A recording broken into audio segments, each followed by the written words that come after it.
Compró un terreno barato y descubrió por qué nadie lo quería. El sol ardía como un ojo furioso en el cielo de Chihuahua, calcinando la tierra seca hasta que el polvo se alzaba en nubes que raspaban la garganta. Juan Salazar, un hombre de mirada dura y manos callosas, detuvo su caballo al borde de un terreno vasto y desolado.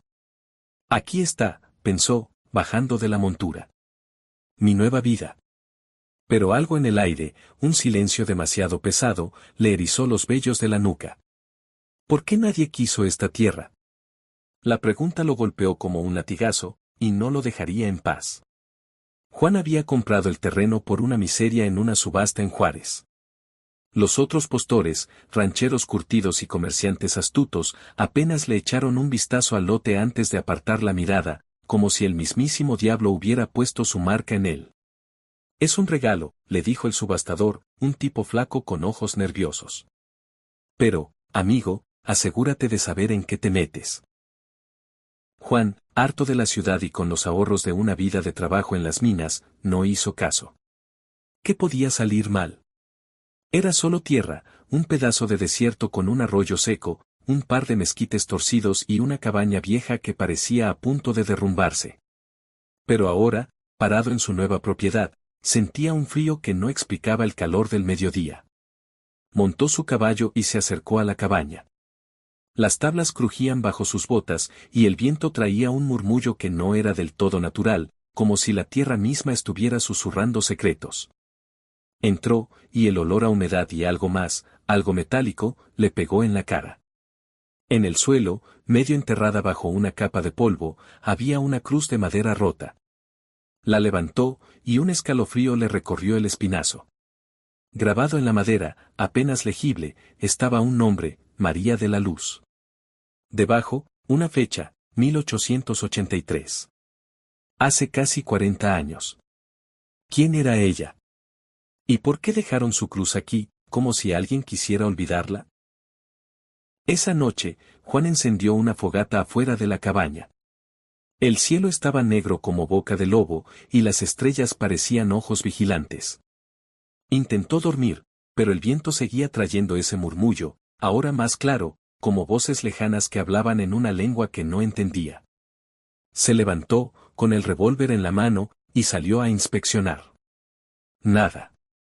Solo el desierto, infinito y silencioso.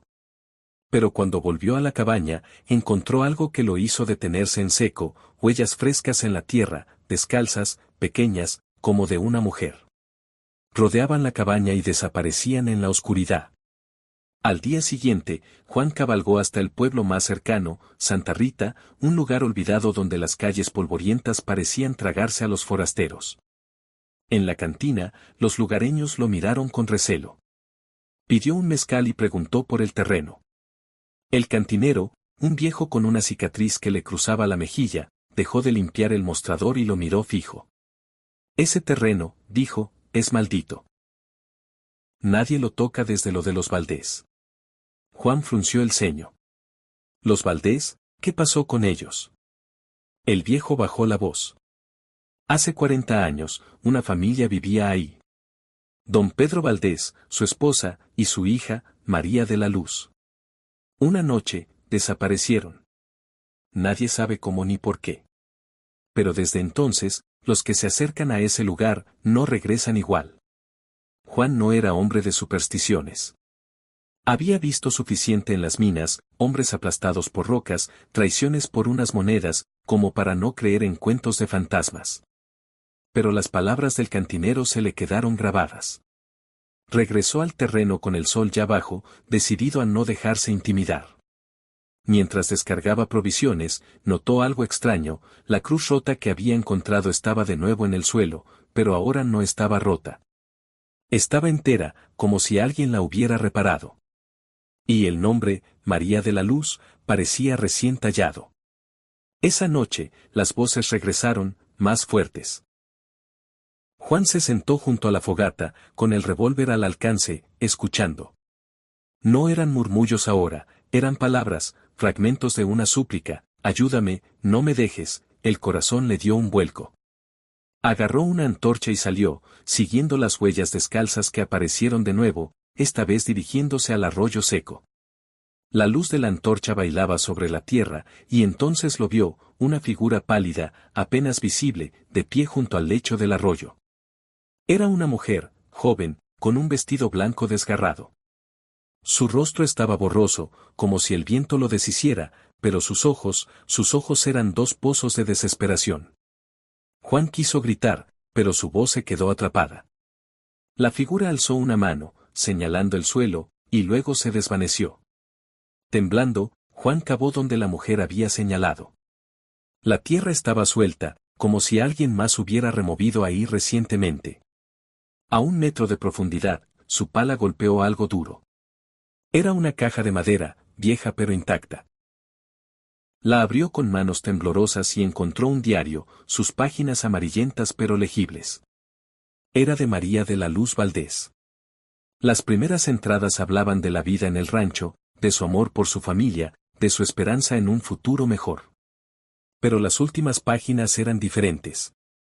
Hablaban de miedo, de sombras que acechaban en la noche, de un hombre que llegó al rancho exigiendo algo que su padre no podía dar. «Nos encontrará», escribió María. «No hay escapatoria». La última entrada, escrita con mano temblorosa, decía: «Si alguien lee esto, no confíen en él. Está aquí. Siempre está aquí». Juan cerró el diario, con el corazón latiendo como tambor. ¿Quién era él? Miró alrededor, y el silencio del desierto le pareció más amenazante que nunca. Decidió que al amanecer regresaría al pueblo para investigar más. Pero el amanecer nunca llegó tranquilo. En la madrugada, un ruido lo despertó, el crujido de botas en la cabaña. Agarró su revólver y salió, pero no había nadie. Solo las huellas descalzas, ahora dentro de la cabaña, rodeando su catre. En Santa Rita, Juan buscó al párroco, un hombre anciano que parecía llevar el peso de demasiados secretos. «Padre», dijo, «necesito saber qué pasó con los Valdés». El sacerdote lo miró con ojos cansados. «Hay cosas que es mejor no desenterrar, hijo». Pero Juan insistió, mostrando el diario. El párroco suspiró y comenzó a hablar. Hace 40 años, un bandido conocido como el Cuervo llegó al rancho de los Valdés. Exigía un tesoro que, según rumores, Pedro Valdés había escondido en la tierra, oro robado de una diligencia. Cuando Pedro se negó a entregarlo, el Cuervo los mató a todos. Pero el oro nunca apareció, y el Cuervo juró regresar hasta encontrarlo. Dicen, añadió el párroco, que el espíritu de María de la Luz no descansa. Busca justicia, o venganza. Juan regresó al terreno con una mezcla de miedo y determinación. Si el oro estaba allí, él lo encontraría, no por codicia, sino para poner fin a lo que fuera que ataba a María a ese lugar. Cavó durante horas, siguiendo el arroyo seco, hasta que su pala golpeó algo metálico. Era un cofre, oxidado pero pesado. Lo abrió, y el brillo del oro lo cegó por un momento. Pero antes de que pudiera tocarlo, una risa fría cortó el aire. «Eso no te pertenece», dijo una voz grave desde la oscuridad. Juan se giró, revólver en mano. Frente a él estaba un hombre alto, vestido de negro, con un sombrero que ocultaba la mitad de su rostro. Pero sus ojos eran los mismos que los de la figura pálida, llenos de una furia que no era de este mundo. «El Cuervo», susurró Juan, aunque no sabía cómo lo sabía. El hombre sonrió, mostrando dientes amarillentos. «Dámelo», dijo, «o te unirás a los Valdés». Juan no era hombre de rendirse. Disparó, pero las balas atravesaron al Cuervo como si fuera humo. La risa del bandido resonó, y el suelo comenzó a temblar. Las sombras se alzaron, figuras borrosas que rodearon a Juan, susurrando, suplicando, acusando. Entre ellas, María de la Luz apareció, su rostro ahora claro, lleno de dolor. «No dejes que se lo lleve», dijo, su voz como un eco en el viento. «Quémalo». Juan no lo pensó 2 veces. Corrió a la cabaña, tomó una antorcha y la lanzó al cofre. El oro comenzó a chispear, como si estuviera maldito, y un grito inhumano llenó el aire. El Cuervo se abalanzó hacia él, pero María lo detuvo, su figura brillando con una luz que quemaba. «Vete», gritó ella, y el bandido se deshizo en un torbellino de polvo y cenizas. Cuando el sol salió, el terreno estaba en silencio. El cofre era solo un montón de metal fundido, y las huellas descalzas habían desaparecido.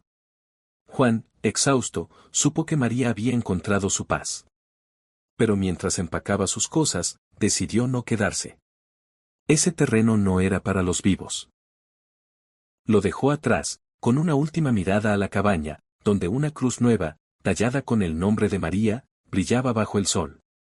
Y en el pueblo, los rumores comenzaron, el hombre que venció a la maldición. Pero Juan sabía la verdad, no había vencido nada. Solo había sobrevivido.